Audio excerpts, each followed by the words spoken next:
पूर्णस्य पूर्णमादाय पूर्णमेवावशिष्यते। ॐ शान्ति शान्ति शान्ति। ॐ सहना भवतु सहनौ भुनक्तु सह वीर्यं करवावहै तेजस्विनावधीतमस्तु मा विद्विषावहै। ॐ शान्ति शान्ति शान्ति।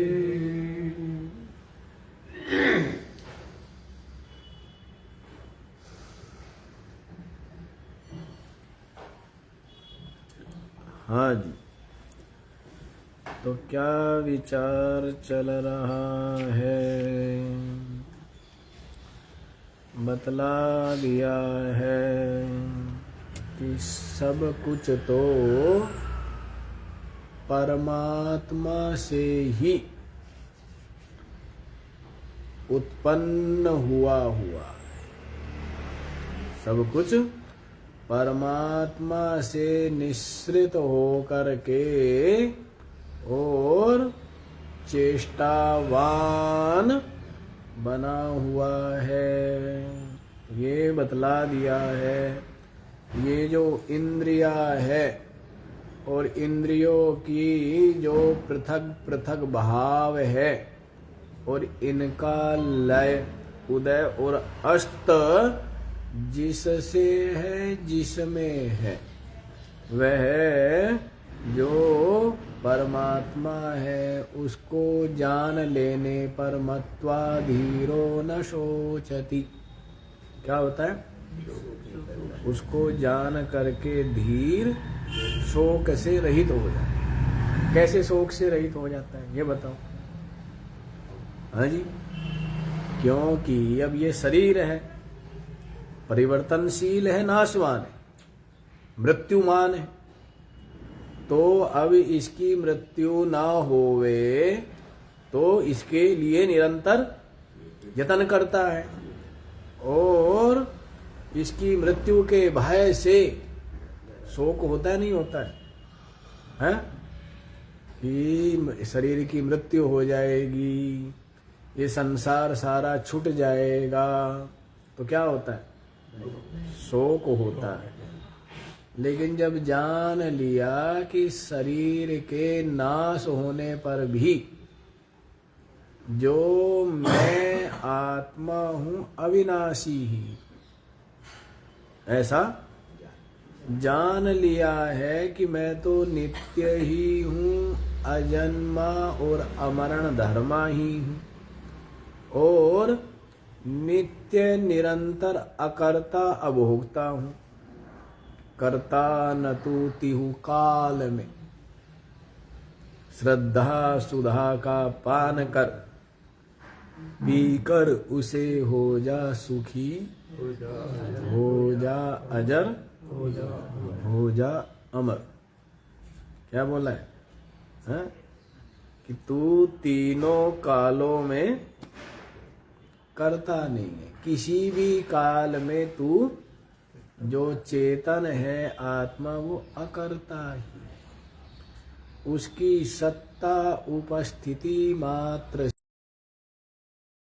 इंद्रिया है, प्राण है, अंतःकरण है, सबके सब क्रियावान बने हुए और वो स्वयं क्या है? स्वयं अकर्ता है, साक्षी मात्र है, ज्ञान स्वरूप है। तो अकर्ता है, अभोगता है और पाप पुण्य से सदा ही निर्मुक्त है और सदा ही निर्बंध है। आत्मा में बंधन की संभावना ही नहीं है। सदा ही क्या है? आत्मा नित्य ही निर्बंध है। तो इस बात को जो जान लेता है तो वो शोक से मुक्त हो जाता है, तर जाता है। फिर कैसे जाने जी? हाँ, तो ये बताइए आप, वो जो प्रत्येक आत्मा है उसको कैसे जाने? उसको आंखों से देख सकते हैं क्या? कानों से सुन सकते हैं क्या? तो कहते हैं नहीं, वो तो अतीन्द्रिय है, इंद्रियों का विषय नहीं है। तो कैसे परमात्मा तक पहुंचे? तो उसके लिए प्रक्रिया बता दी थी कि इंद्रियों से परे श्रेष्ठ और सूक्ष्म क्या है? मन है। मन से जो श्रेष्ठ, महान और सूक्ष्म क्या है? बुद्धि है। और बुद्धि से भी श्रेष्ठ, सूक्ष्म और महान क्या है? महातत्व है। और महातत्व जो समष्टि बुद्धि, उससे जो श्रेष्ठ, सूक्ष्म, महान वो क्या है? अव्यक्त है, माया। और उस अव्यक्त जो माया है उससे भी श्रेष्ठ, सूक्ष्म, महान वो क्या है? पुरुषः। अव्यक्तात्तु परः पुरुषः। अव्यक्त से परे क्या है? पुरुष है ना? जो व्यापक है, अलिंग है। पुरुष जो चेतन, जो आत्मा, वो उससे परे है।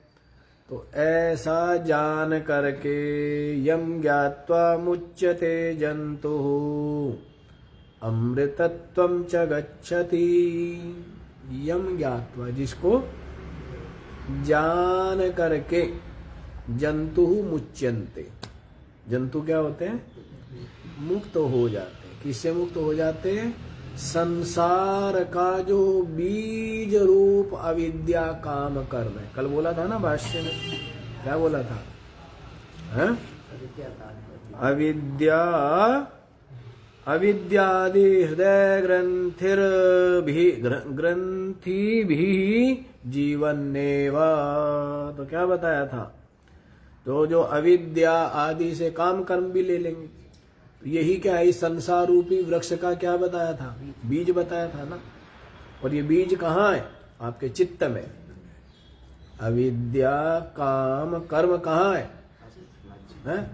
अविद्या जो अज्ञान है, उसके कारण से अपने में कामना है, और उन कामना के कारण से कामना पूर्ति के लिए कर्म होता है, और कर्म के द्वारा जो फल है अनुकूल आदि उसका राग होता है, और जो फिर उसके द्वारा क्या होता है? सुख दुख का भोग होता है। तो इस तरह है, ये स्वयं स्टार्ट किया हुआ जनरेटर है। ये स्टार्ट किसने किया है? तो राम कहना सगई नचावत राम गोसाई। जो राम अपनी आत्मा है, उस राम की जो माया है वही सबको, सबका मतलब हो गई ये इंद्रिया, सबका मतलब हो गए ये मन बुद्धि। इनको नचा रही है। कौन नचाती है? राम की माया। और राम कहाँ है? और राम कौन? राम वही जो सब में रमा है। जो सब में रमा हुआ राम है, जो एक होते हुए अनेक भासता है। जो एक होते हुए अनेक भासता है, उस राम की सब माया है ना। और उस माया से ही सबके सब क्या है? सब नाच रहे हैं, मोहित है। तो उस माया को किसने बोला है? उस माया के द्वारा ये सब किसने रचा है? किसकी प्रेरणा है? माया भी किसके आश्रित है? तो चेतन के ही आश्रित है। तो मतलब ये स्टार्ट भी स्वयं ही किया है, और इसको रोकेगा भी स्वयं। अपनी अविद्या, अपनी काम, अपने कर्म, अपनी फलाशक्ति, इसी से ही क्या है ये जन्म मरण रूप, लोक परलोक रूप, ये सारा का सारा संसार निरंतर क्या है, संसरण बना हुआ है। तो अपने ही बारंबार हम इसको संस्कार कह देते हैं, अपने ही वासना कह देते हैं, उन्हीं के द्वारा ये निरंतर जीव संस्कृति को अनुभव करता है और ये संसरण रूप संसार बना हुआ है ना। तो इस तरह ये जो आत्मा है, तो उस आत्मा से ही सबका सब क्या हुआ है, प्रकट हुआ है। माया भी उसके ही आश्रित है। तो ऐसा जो अविद्या काम कर्म से क्या हो जाता है, इस व्यापक अलिंग जो पुरुष पर ब्रह्म है, इसको जान करके यम ज्ञात्वा, इसको जान करके जंतु मुच्यन्ते, ये जंतु सबके सब जीव क्या होते हैं, मुक्त हो जाते हैं। इससे मुक्त हो जाते, इस संसार रूपी जो वृक्ष का बीज उसके दग्ध हो जाने से पुनः संसार में गमनागमन नहीं होता है। ये तो ऐसा ही है कि जैसे जिसके चित्त में कुछ वासना नहीं है तो उसको ऐसी प्रगाढ़ नींद आती है कि स्वप्न नहीं दिखता है। व्यापारी है तो उसको व्यापार का स्वप्न दिखता है। कोई पहलवान है तो उसको कैसा स्वप्न दिखेगा, ऐसा दिखता है। और कोई भोजन को अधिक प्रेम करने वाला, उसको क्या स्वप्न दिखेगा, है?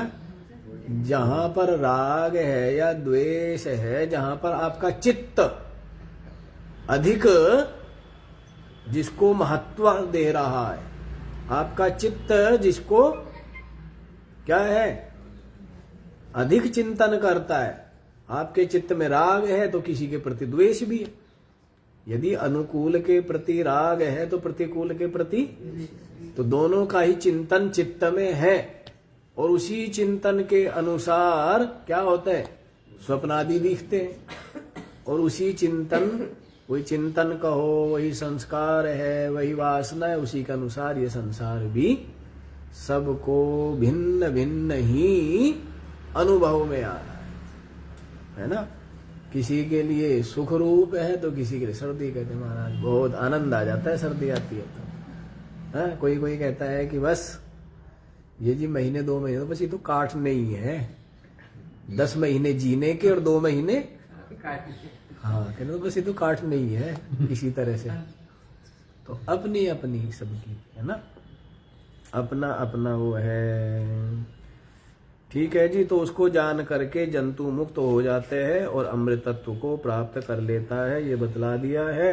अब आप लोग नवम मंत्र देख लीजिए। न संदृशे तिष्ठति रूपमस्य, न चक्षुषा पश्यति कश्चनैनम्, हृदा मनीषा मनसा विक्लिप्तो, य एतद्विदुः अमृतास्ते भवन्ति। न संदृशे तिष्ठति रूपम अस्य, न चक्षुषा पश्यति कश्चन एनम, हृदा मनीषा मनसा अभिक्लिप्तः, यः एतद्विदुः अमृतः ते भवन्ति। न संदृशे तिष्ठति रूपम अस्य, अस्य रूपम, ये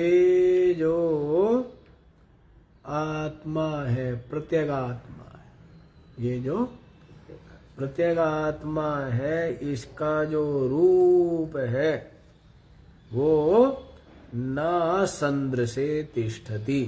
ये जो संदर्शन रूप जो क्रिया है ये उसका विषय नहीं, उसकी पकड़ में नहीं आता। अस्य आत्मनः रूपम, इस आत्मा का जो रूप है, स्वरूप है। बाकी तो कहते हैं हमारे सब क्या हो जाता है, इंद्रियों का विषय हो ही जाता है, सब कुछ नहीं हो जाता है। रूप है तो किसका विषय हो जाता है, चक्षु का। शब्द है तो श्रोत्रेंद्रिय का, गंध है तो घ्राणेन्द्रिय का, और यदि कठोर कोमल स्पर्श है तो स्वगेंद्रिय का, है ना। और खट्टा मीठा है तो विषय हो जाता है ना। तो सबको हम जान लेते हैं, ज्ञानेंद्रियों से, अंतःकरण से जान लेते हैं। तो इसी बात को पूछते हैं, वो परमात्मा को आप कहते हैं जानो, उसको जान करके क्या हो जाते हैं, मुक्त हो जाते हैं। उसको जान करके क्या होते हैं, अमृतत्व को प्राप्त कर लेते हैं। जाने कैसे, तो उसी को श्रुति कहती है अस्य रूपम संदृशे न तिष्ठति।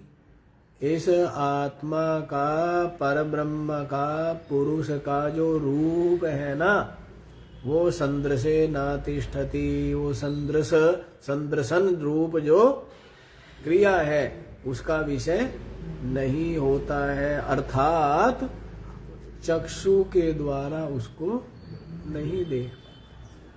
अब चक्षु के द्वारा नहीं देख पाते हैं तो ये उपलक्षण है। इसका मतलब बाकी जो अन्य इंद्रियां है उनका भी वो विषय नहीं,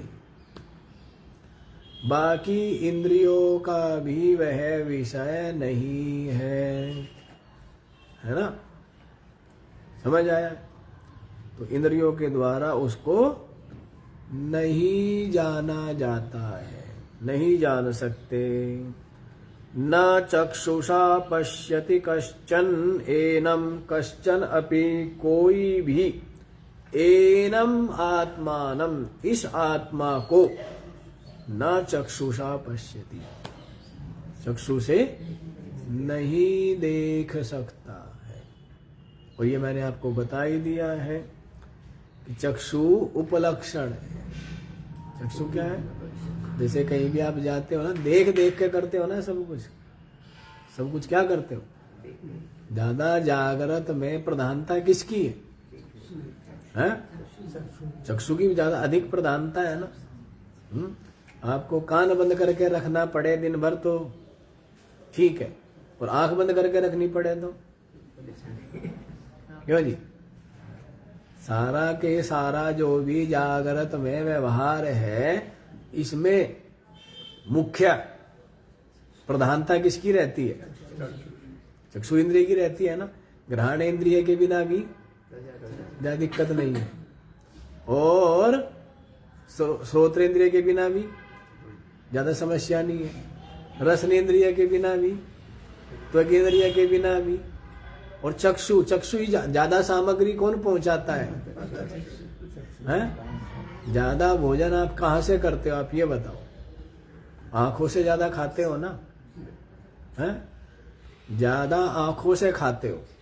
ये देखा तो विचार चले नहीं चले, ये हम भी लेकर के आएंगे तो बहुत अच्छा है, ये बहुत मीठा है, ये तो ज्यादा कहाँ से खा रहे है ना।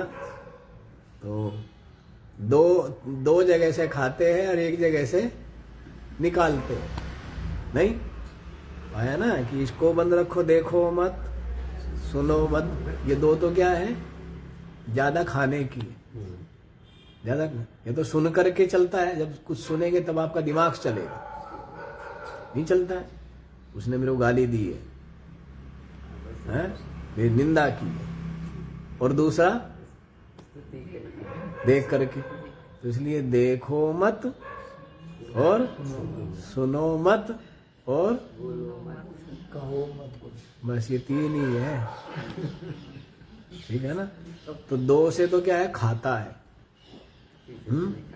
और 1 से क्या है, हाँ, फिर वो जो खाया हुआ है उसको क्या करता है, हैं? मीठा यदि खाया है तो क्या बोलता है?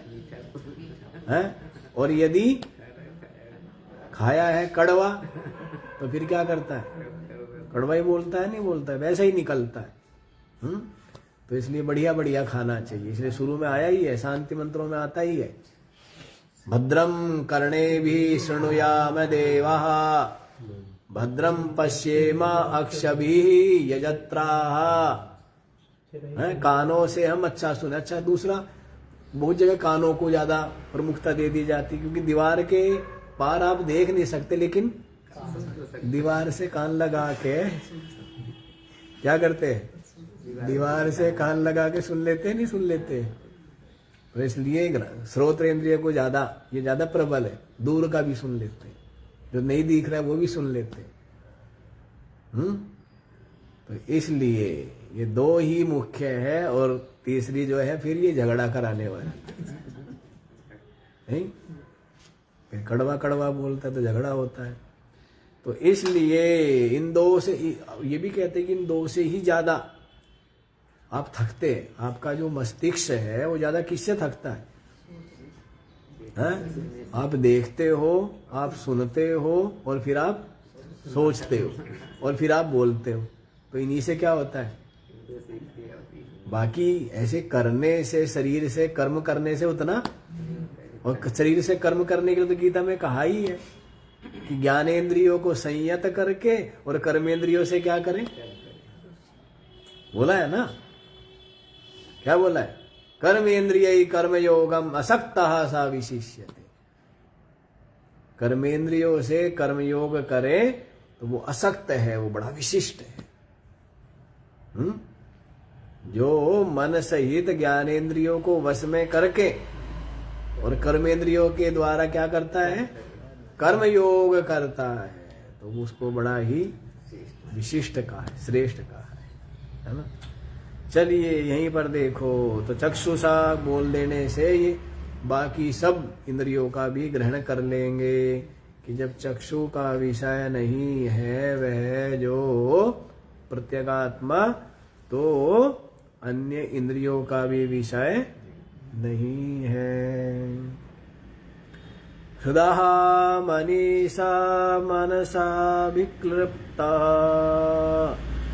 तो क्या कह रहे हैं, हृदय, जो हृदय में मनीषा, जो कैसी बुद्धि है, मन की जो ईश है, मन की क्या है, स्वामी है, ऐसी जो बुद्धि है, हृदय में जो बुद्धि है, ऐसी बुद्धि के द्वारा मनसा विक्लिप्ता, तो जो मन के मनन के द्वारा जो क्या है, अभिक्लिप्ता माने प्रकाशित होता है।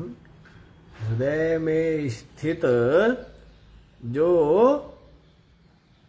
बुद्धि, उस बुद्धि के द्वारा जो मनन रूप से क्या होता है, प्रकाशित होता है, मनसा विक्लिप्ता। समझ आ गया जी, कैसे जानेंगे? हृदय में स्थित क्या है, बुद्धि, और उस बुद्धि के द्वारा क्या करके, मनन करके, क्या करके, और मनन क्या करके कि सब अनात्मा ही है, सब जड़ ही है, सब दृश्य ही है, और आगे बता भी देंगे। बुद्धि से मनन करके फिर तो वही है, पहले मनन किया और सबका सब क्या जाना कि दृश्य है, जड़ है, अनात्मा है, परिचिन्न है, ये जाना, और ये जान करके बुद्धि क्या हो गई, शांत हो गई। क्या हो गई बुद्धि, है ना। बुद्धि तो वैसी ही है, ज्ञान तो वैसा ही है, कांटे से कांटा निकालना और दोनों को फेंक देना, ऐसा नहीं कि एक को जेब में रखे, है? कोई प्रयोजन नहीं रह गया ना। कांटा लग गया था, दूसरा कांटा उठाया किस लिए, क्या प्रयोजन था?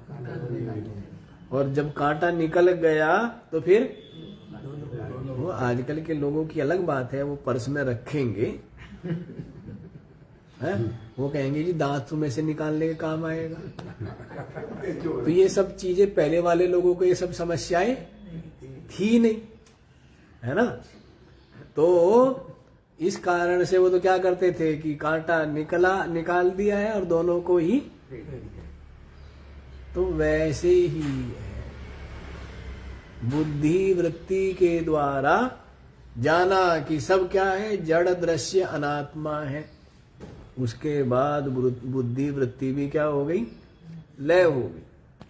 और बुद्धि वृत्ति के भी लय हो जाने पर जो शेष रह जाता है वो क्या है, वो चिन्ह मात्र है, वो सन्मात्र है, वही आत्मा है, वही नित्य है, वही ब्रह्म तत्व है, वही सच्चिदानंद अद्वितीय नित्य मुक्त पर ब्रह्म।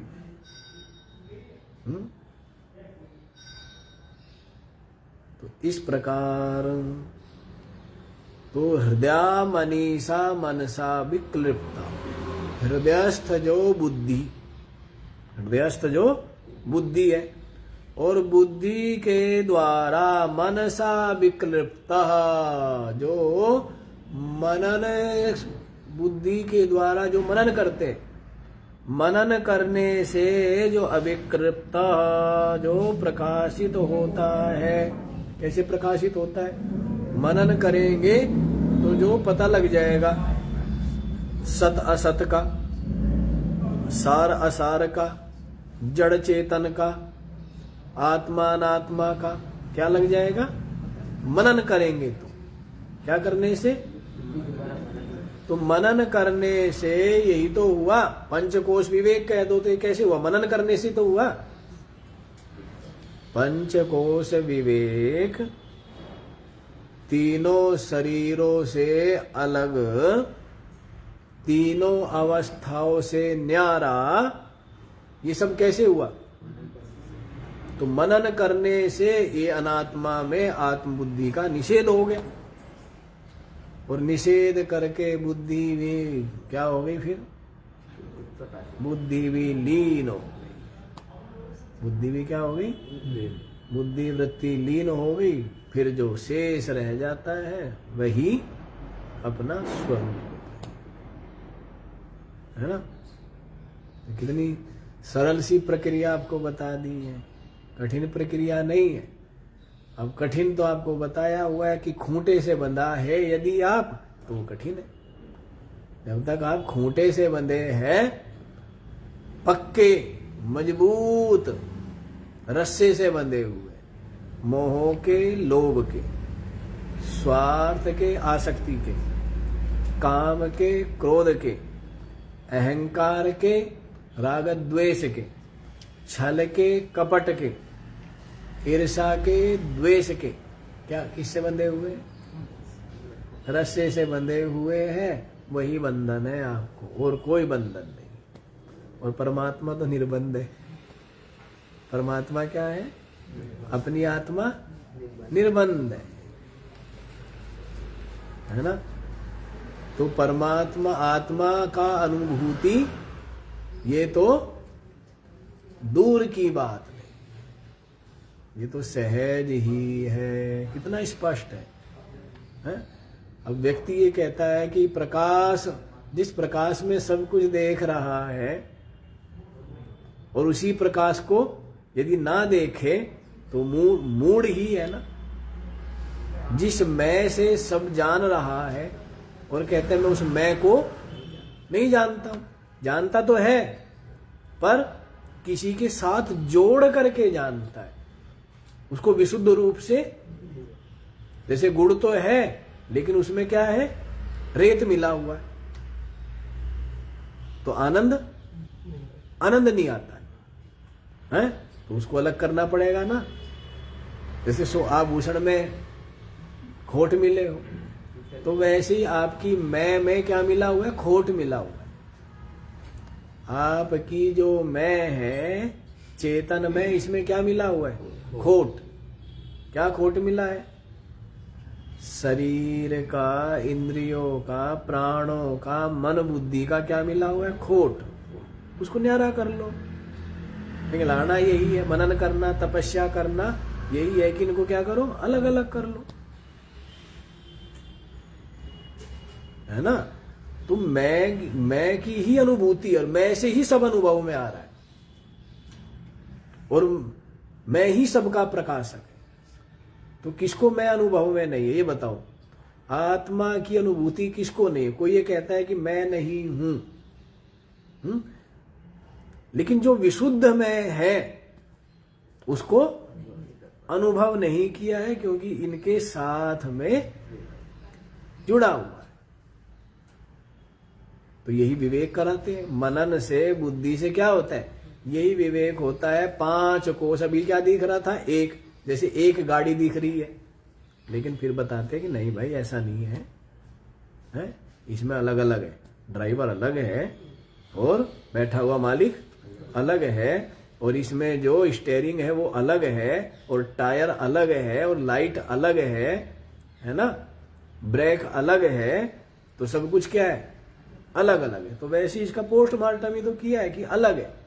अन्नमय कोश अलग है, प्राणमय कोश अलग है, मनोमय कोश अलग है, विज्ञानमय कोश अलग है, आनंदमय कोश अलग है, और इन सब का जो साक्षी है वो चिन्मात्र आत्मा, वो अलग है। ये विवेक ही तो करना है। ये जो विवेक है, यही बोध है, यही अनुभूति है।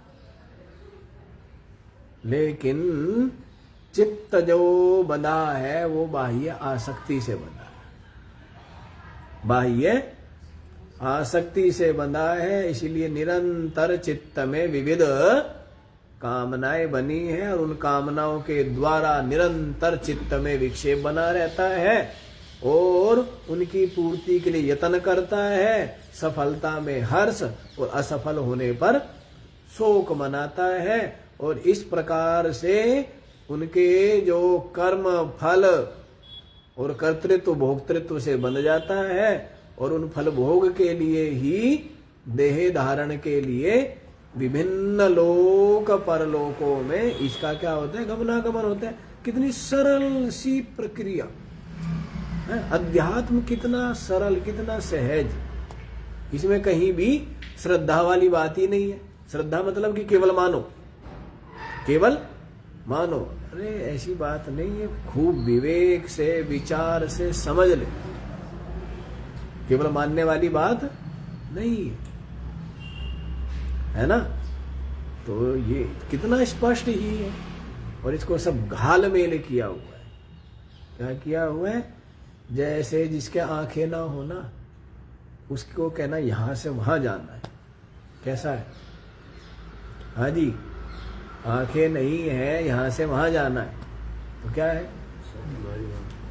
10 कदम चलना भी भय रूप है। और आंखें हो ना, तो फिर सारी धरती पे घूमे। आंखें यदि है तो फिर क्या करें? वैसे ही अज्ञान है तो भय रूप है। आंखें बंद होने पे अज्ञान ही तो है ना, कि कहाँ ऊंचा है, कहाँ नीचा है, कहाँ खंबा है, कहाँ दीवार है, कहाँ आदमी है। अज्ञान ही तो हुआ है।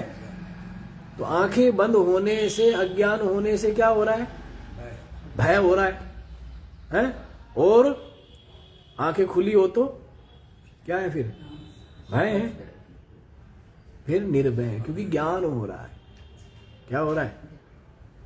ऊंचे का, नीचे का, कंकड़ का, पत्थर का, झाड़ का, झंकाड़ का, सबका ज्ञान हो रहा है। तो वैसी जीवन में जब तक अज्ञान है, तब तक क्या है? भय है। भय है। सब यथावत ही रहेगा। ऐसा नहीं कि हमने आंखें आ गई तो हमने कंकड़ पत्थर एक तरफ रख दिए, सारे पेड़ हटा के एक तरफ रख दिए, मेज कुर्सी सब एक तरफ कर दिए। ऐसा कुछ नहीं है। ऐसा व्यर्थ का यत्न क्यों करेगा? है?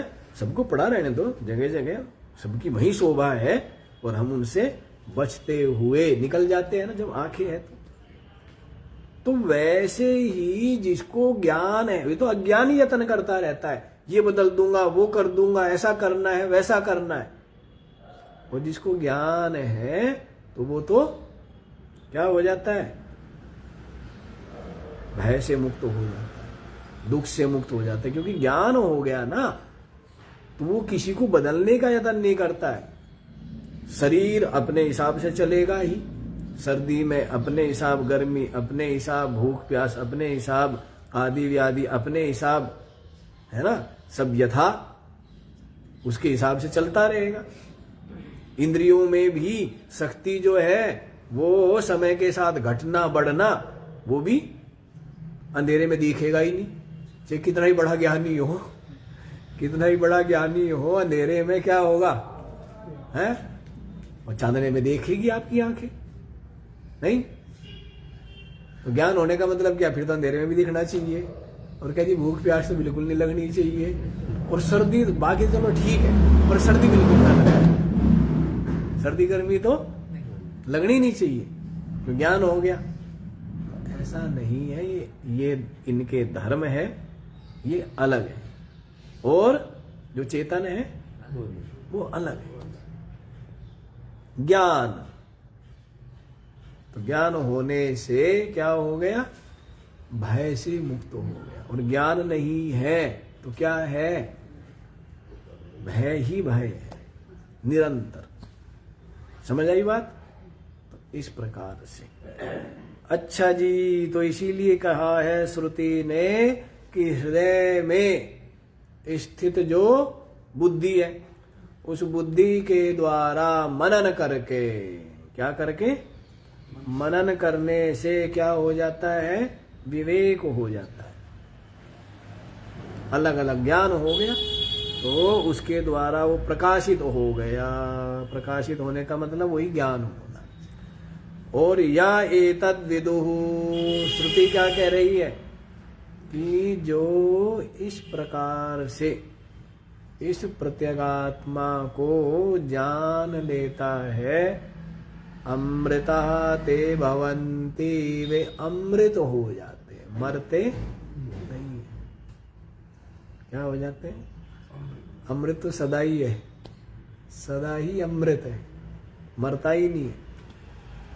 इतने इतने बार इतने इतने शरीर धारण किए, लेकिन आज तक प्रलय अग्नि में सारी की सारी ये रचना, ये सृष्टि लय को प्राप्त हो गई, प्रलयाग्नि में जला दिया। प्रलय काल के जो मेघ जल उसमें सब डूब गया, लेकिन अपनी आत्मा का बाल भी बांका नहीं, है ना। प्रलयाग्नि भी जिसको थोड़ा सा भी ताप नहीं दे पाए, तो बताइए, तो अपनी आत्म तत्व तो मरता ही नहीं, अमृत है। पर न जानने से आप क्या मानते हो, शरीर आदि के जन्म को ही अपना जन्म मानते हो, इनकी मृत्यु को ही अपनी मृत्यु मानते हो। और जब जान लेते हैं कि मैं तो अजन्मा, अमरण धर्मा, नित्य, अविनाशी, चेतन मात्र हूं, तो उसी के लिए कह दिया अमृतः ते भवन्ति, वे क्या हो जाते हैं, अमृत हो जाते हैं। भाष्य देखिए जी, कथम तर्हि अलिंगस्य दर्शनम उपपद्यते इत्युच्यते। अच्छा जी, वो जो अलिंग है फिर कैसे उसका दर्शन प्राप्त होवे। एक तरफ तो कह रहे हैं आप उसका दर्शन प्राप्त करो, दूसरी तरफ कह रहे हैं कि वो तो क्या है, अलिंग है, उसका कोई चिन्ह ही नहीं है, उसका कोई लक्षण ही नहीं है, तो कैसे उसको हम जाने। तो कहते उच्यते, धैर्य रखो, कहते हैं। तो क्या कहते हैं, ना संदृशे संदर्शन विषये ना तिष्ठति, संदर्शन के विषय में जो नहीं आता है, नहीं होता है। ऐसा जो प्रत्यगात्मनः अस्य रूपम, जो अपनी ये प्रत्यगात्मा है ना, इसका जो रूप है, स्वरूप है, वो संदर्शन रूप जो कर्म है, क्रिया है, इसका विषय नहीं होता है, पकड़ा नहीं जाता। क्या होता है जी? हाँ? उसको भी कहेंगे संदर्शी, इसको कहेंगे चिमटे को भी कहेंगे, चिमटी को शिंडासी। शिंडासी क्या होती है? शिंडासी देखी नहीं देखी आप लोगों ने? लोहे की होती थी, बड़ी मजबूत। अब तो दूसरा जमाना आ गया ना, क्लास वाला जमाना है, नई नई चीजें आई है। और पुराने जमाने तो कैसे थे? शिंडासी। हाँ, तो ये जमाने थे, ये तो बाद में ही आया ना, क्यों जी? क्लास तो बाद में ही आए। तो वो जो शिंडासी, जैसे पकड़ में नहीं आता ना, शिंडासी से पकड़ते हैं, और ये माई भी रखती है गरम गरम दूध पानी, उससे ही वो एक तरह की वो शिंडासी सी होती थी, उससे पकड़ के। अब दूसरा जमाना है, अब तो उतरे दुनिया भर के कपड़े रखने लग गए। अच्छा, उसी से पकड़ते हैं क्या? अच्छा, हाँ, तो ऐसा है, उससे पकड़ते हैं। तो जो पकड़ में नहीं आता है, अपनी जो प्रत्यगात्मा है, इसका रूप पकड़ में नहीं आता है। अतो न चक्षुषा सर्वेन्द्रियेण, इस कारण से चक्षु का विषय नहीं, इसका मतलब सर्वेन्द्रियेण, किसी भी इंद्रियों का विषय नहीं है। चक्षुर्ग्रहणस्य उपलक्षणार्थत्वाद, चक्षु का जो ग्रहण है वो उपलक्षण है। उपलक्षण बताया था ना, जो अपना बोध कराए और अपने साथ साथ अपने समान जो है उनका भी बोध कराता है। जैसे भाई बिल्ली से दही की रक्षा करना है, उसके बाद आ गया चूहा खाने, तो क्योंकि बिल्ली से मना किया था, तो चूहे को खाने देंगे दही। फिर आ गया कुत्ता, उसको भी खाने देंगे, नहीं खाने देंगे, हैं? तो नहीं खाने देंगे, क्योंकि मतलब क्या है कि बिल्ली से, कौवों से यदि बोला है कि बिल्ली से दही की रक्षा करना, तो उसका मतलब खाली बिल्ली से नहीं है, दही की रक्षा होनी चाहिए। और जितने भी दही को हानि पहुंचाने वाले, चाहे वो कौवा हो, चाहे कुत्ता हो, चाहे चूहा हो, सभी से तो उपलक्षण हुआ ना बिल्ली। तो वैसे ये कह दिया कि आंखों से नहीं दिखता है, चक्षु इंद्रिय का विषय नहीं है, तो मतलब बाकी जो इंद्रिया है उनका भी विषय आत्मा नहीं है। पश्यति नोपलब्धे कश्चन कश्चिद अपि एनम प्रकृतम आत्मानम, ये जो प्रकृत वर्तमान जो आत्म तत्व है, इसको कश्चिद अपि, कोई भी, केनापि, किसी भी प्रकार से इसको क्या है, नहीं ग्रहण कर सकते। किसी भी इंद्रिय से कोई भी इस आत्म तत्व का ग्रहण नहीं कर सकते हैं। कथम तर्हि तम पश्येद इत्युच्यते, फिर आप ये क्यों कहते हो जी, तम पश्येद, उसको देखो, ये क्यों कह रहे हो? खुद कहते हो उसको देखो, फिर खुद कहते हो कि वो दिखता नहीं है। श्री कृष्ण भी तो यही कह रहे कि देखो, क्या कह रहे कि मेरे जो अद्भुत योग ऐश्वर्य रूप को देखो। फिर कहने लगे तेरे को दिखेगा ही नहीं, तो क्या बोले, दिव्यम ददामि ते चक्षु, मैं तुझे क्या देता हूं, दिव्य चक्षु देता हूं, तब तुझे मेरा जो योग ऐश्वर्य जो स्वरूप है वो दिखेगा। तो चक्षु कौन सी चक्षु दी है? यही ज्ञान चक्षु। ज्ञान चक्षु संपन्न होने पर ब्रह्ममयम जगत पश्येद, जो ज्ञान चक्षु से संपन्न है वही जगत को क्या देखता है, ब्रह्ममय देखता है ना। तो अर्जुन को भगवान श्री कृष्ण ने क्या दिए हैं, ज्ञान चक्षु दिए है कि भाई ज्ञान चक्षु से दिखेगा, इन चक्षुओं से नहीं दिखता है। तो उसी बात को यहां भी कह रहे हैं कि देखो, कि वो देखना है, परमात्मा को देखना है, परमात्मा का साक्षात्कार करना है, अपनी आत्मा का साक्षात्कार हो जाता है। एक तरफ तो ये कह रहे हो और दूसरी तरफ क्या कह रहे हो, न चक्षुषा पश्यति कश्चन एनम, कि भाई चक्षु आदि इंद्रियों से कोई इसको देख ही नहीं सकता। एक तरफ कहते हो तम पश्येद, देखो, तो समझो भाई शांति करो, शांति। कैसे देखना है तो बता रहे, हृदयस्थया बुद्धया, हृदय में स्थित जो बुद्धि है, जो ज्ञान शक्ति है, हृदय में स्थित जो ज्ञान शक्ति है, उसके द्वारा मनीषा मनसः संकल्पादि रूपस्य इष्टे नियंत्रित्वेन इति मनीट तया हृदय मनीषा अविकल्पयित्रिया। मनीषा समझो जी क्या कह रहे हैं, मनसः संकल्पादि रूपस्य इष्टे, जो ये मन है ना, जो संकल्पादि रूप वाला, इसका जो इष्ट है, इष्टे माने इसका जो शासन करने वाली, नियंत्रित्वेना इति, क्या करती है, बुद्धि मन का क्या करती है, नियंत्रण करती है ना। तो नियंत्रित्वेना इति मनीट, मनीट शब्द बन गया।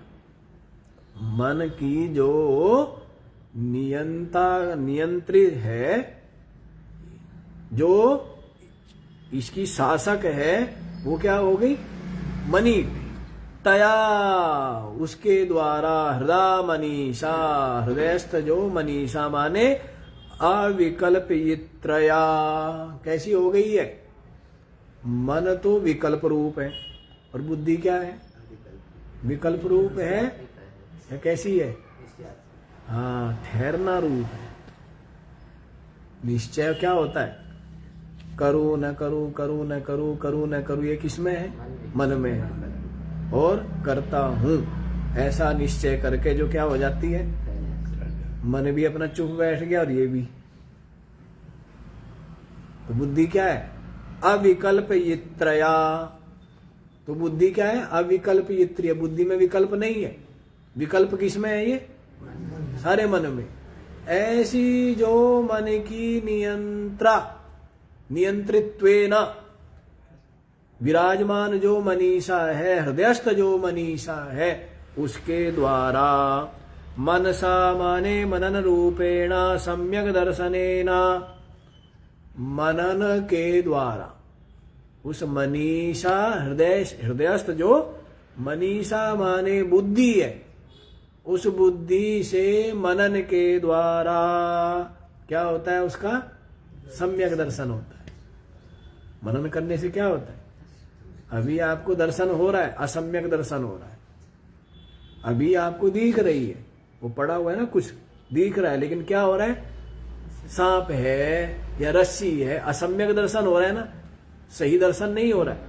तो वैसे ही आपको दर्शन तो हो रहा है आत्मा का, पर कैसा दर्शन हो रहा है, असम्यक दर्शन हो रहा है ना, कि मैं शरीर हूं, मैं इंद्रिया हूं, मैं प्राण हूं, मैं मन बुद्धि हूं, ये क्या है, असम्यक दर्शन है।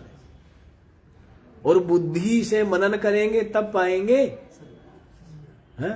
देख रहा है, अरे गाड़ी ने क्या कर दिया, गाड़ी ने टक्कर मार दी। किसने टक्कर मार दी, है? तो उसमें देखते गाड़ी में से जो निकलता है ना, फिर उसको पकड़ते हैं। किसको पकड़ते हैं, जो चला रहा है गाड़ी को, दिख तो क्या रहा है सबने, उस आदमी ने टक्कर मारी क्या, वो आदमी तो टकराया नहीं, सर तो फोड़ा नहीं उसने, न उसमें उसने हाथ मारा है, हैं? मारी तो टक्कर किसने है, गाड़ी ने टक्कर मारी है ना। लेकिन फिर न्यारा न्यारा करते हैं कि भाई इसको कौन चलाए, टायर चले, टायरों को पकड़ो। टायर ने कहा हमारा दोष नहीं है, वो हमारा तो क्या है, वो जो मोटर के साथ बेल्ट जोड़ी हुई है ना, बेल्ट, वो बेल्ट हमें घुमा रही है, बेल्ट को पकड़ो। फिर बेल्ट कहने लगी हमारा भी दोष नहीं है, ये तो इंजन कैसे मोटर जो चल रही है ना, मोटर को पकड़ा, मोटर कहने लगा मेरी भी गलती नहीं है, वो तो जो इंजन है जनरेटर तो उससे मैं चल रहा हूं, तो उसको पकड़ो। फिर पकड़ते पकड़ते पूछा वो कहते चाबी ने किया गड़बड़, तो चाबी को पकड़ो, चाबी कहने लगी मेरा कुछ नहीं, मैं तो कुछ भी नहीं करती, पड़ी रहती हूं, मेरे को किसी ने क्या किया, उसको पकड़ो। तो जी उसको पकड़ते हैं ना फिर, है तो ऐसा विवेक करना पड़ता है कि कौन है, तो वैसे विवेक करो। तो दिख तो रहा है शरीर एक दिख रहा है, लेकिन न्यारे न्यारे है इसमें अन्नमय कोश अलग, प्राणमय अलग, मनोमय अलग, विज्ञानमय अलग और आनंदमय अलग, और चेतन तत्व बिल्कुल अलग। तो ऐसा इनको पुर्जा अलग करना यही विवेक है। यही क्या है, मन का मनन करना, बुद्धि का मनन करना है।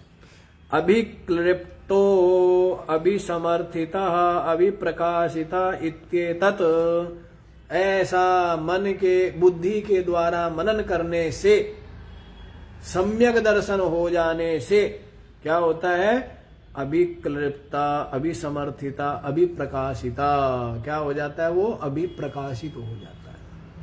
सम्यक दर्शन से जो नहीं दिख रहा था वो दिख जाता है, नहीं हो जाता है। बहुत कांच और हीरे पड़े हुए थे, ज्ञान हुआ, सम्यक दर्शन तो दिख रही है हीरा, ये बाकी तो सब कांच है, ले जाओ। ज्ञान से ही ना, ज्ञान से क्या हुआ, ये हीरा है, बाकी तो वैसे ही इसमें से भी हीरा पा लिया है। इसको संतों ने हीरा बोला है ना, नहीं बोला है। लाल लाल तो सभी कहे, सबके पल्ले लाल, और गांठ खोल पर खा नहीं, इस विद रहे कंगाल। क्यों जी, सबके पल्ले लाल, लेकिन गांठ खोल के देख लिया, अरे है? तो फिर क्या हो गई, माला माल हो गई। और जिसने गांठ खोल के नहीं देखा वो क्या है, जिसको पता ही नहीं, गठड़ी है, गठड़ी में लाल रखा है और बेचारा बोझा ढो रहा है, और पता लग जाए कि क्या है इस गठड़ी में लाल है, फिर बोलेगा जरा भाई इस गठड़ी को उठा, मैं आगे आगे चलता हूं, मेरे पीछे पीछे चलो। नहीं, फिर ऐसे होगा ना, नहीं होगा। हाँ, तो फिर सब कुछ उसका अनुमोदन करता है, मतलब उसके चित्त में कामना नहीं है, कामना नहीं है, इसलिए जो कुछ हो जाए सबका सब उसके अनुकूल ही। समझ आ रही है? जिसको चाह नहीं है ना, उसके लिए थोड़ा भी ज्यादा है। वो सोचता है रोटी मिल रही है, तो चाह नहीं है ना, तो नमक की रोटी भी उसके लिए क्या है, पर्याप्त है। उसको लगता है ज्यादा है, रोटी तो मिल रही है? और जिसको संतोष नहीं है ना, तो उसको तो क्या लगता है कि नहीं, अरे दाल भी बनाई, पेठे की सब्जी भी बनाई, भिंडी तो बनाई नहीं। तो जो चाह है वो तो कंगाली है ना, दुखी है। और जिसको चाह नहीं है उसको लगता है नमक की रोटी मिल रही है, क्या भरपेट, तो उसको उसमें भी आनंद है। तो चाह रही तो हो जाने से सब कुछ उसके अनुकूल। और जिसके चित्त में चाह है उसको सारी धरती का भी दे दो ना, फिर भी लगता है कुछ नहीं। इंद्र के ऊपर और करनी चढ़ाई। विरोचन क्या कहता है, हाँ जी क्या हो गया कि मुझे पाताल लोक का भी मिल गया, पृथ्वी लोक का भी मिल गया, अब इंद्रलोक का भी तो मिलना चाहिए, नहीं मिलना चाहिए, तो सारी धरती का भी दे देना असंतोषी को, तो वो फिर भी कंगाल। और संतोषी के लिए तो थोड़ा भी ज्यादा ही। तो अब तो असंतोष बढ़ गया ना समाज में, क्या बढ़ गया है? बहुत बहुत वस्त्र, बहुत आभूषण, गाड़ी घोड़ा होने के बाद भी क्या है, सबके सब अपर्याप्त समझते हैं और असंतुष्ट ही रहते हैं।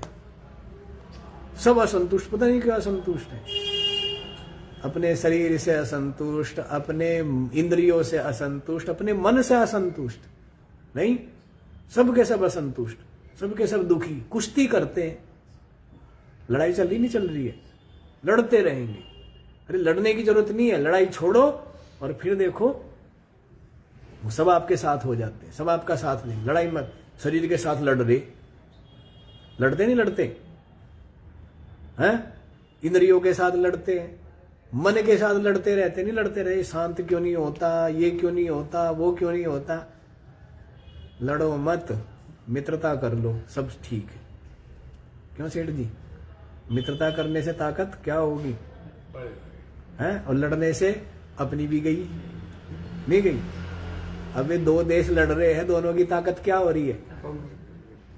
धन खर्च हो रहा है नहीं हो रहा है। और यदि मित्रता कर ले तो बताओ, अब भाई भाई लड़ते हैं तो उससे ताकत बढ़ती है? तो बात ये है, तो लड़ो मत, ना तो मन के साथ लड़ो, किसी के साथ मत लड़ो। सब अनुकूल हो जाएंगे आपके। जब आप लड़ना छोड़ देंगे, सबके सब क्या होंगे, सब साथ चलेंगे आपके, मित्रता निभाएंगे सबके सब। समझ होनी चाहिए ना, लड़ने की जरूरत नहीं है। आनंद लो, आनंद। ठीक है ना, कि शरीर है कि महाराज बहुत दर्द है घुटने में। अरे घुटने में दर्द तो है तो कम से कम तेरे घुटने तो है मूर्ख। घुटने में दर्द सही पर घुटने तो है। ऐसे भी लोग हैं जिनके यो हाथ ही नहीं है, ऐसे घुटने ही नहीं है। कह जी यदि हाथ भी नहीं है मेरे, घुटने भी नहीं है, पैर भी नहीं, फिर अरे कम से कम मनुष्य शरीर मिला हुआ है, आंखें है तेरे पास, सांस तेरे को आ रहे हैं, कोरोना तो नहीं हुआ है? कोरोना को भूल गए बेचारे को बड़ी जल्दी। वो भी कहता होगा डराए भी खूब फिर भी भूल गए। तो कहने का भाव है, विवेक जिसके पास है, संतोष जिसके पास है, उसके सब अनुकूल है। तो प्रसन्नता मनाओ, प्रसन्न रहना चाहिए। सीधी सी मोटी सी सबसे बड़ी बात है कि क्या रहना चाहिए, परिस्थिति कुछ भी हो, क्योंकि ये परिस्थितियां तो रहनी ही नहीं है, ये परिस्थिति रहनी नहीं है। इसलिए सदा आनंद में रहना चाहिए। सर्दी हो तो, गर्मी हो तो, भूख हो तो, प्यास हो तो, स्वस्थ हो तो, रोगी हो तो, किस में रहना है? रहना आनंद में। ठीक है ना, रहना आनंद में, नहीं मस्ती में रहो। ये तो सब यूं ही होता रहता है। इनसे आपसे ये है, आप उनसे नहीं हो। वो सब क्या है? आपसे गाड़ी है, गाड़ी से आप थोड़े ही है, क्यों जी? लेकिन अब लोग किससे हो गए? संसाधनों से हो गए। इतने दिखावा है कि संसाधनों से अपने को महिमाशाली, महिमान्वित समझते हैं। ज्ञान होना चाहिए, फिर आपके बराबर कोई नहीं है। यदि आपको ज्ञान है और आपके जीवन में संतोष है, तो ब्रह्मा भी आपके सामने क्या है? ब्रह्मा भी आपके सामने भिखारी है। आया नहीं था, इंद्रोपि रंकवत भाति। यदि आपके पास बस क्या ज्ञान, अब ज्ञान में संतोष अपने आप, ये तो हम अलग से कह रहे हैं, नहीं ज्ञान होने पर तो सब कुछ अपने आप ही आ गया ना। तो जीवन में यदि ज्ञान है, साथ में संतोष हम जोड़ दे रहे हैं, तो फिर तो सब आपके सामने क्या है? इंद्र भी भिखारी। तो फिर चिंता उदासी किस बात की? आनंद में रहना चाहिए, चाहे कुछ भी हो, सब देखते रहो। कांटा लगा है तो भी आनंद में रहो, ठीक है? जो भी हो सो आनंद, अंदर से आनंद में रहना है, सीधी सी बात है। रोने धोने से, चिंता उदास रहने से, निराश होने से क्या होना है और क्यों होना है?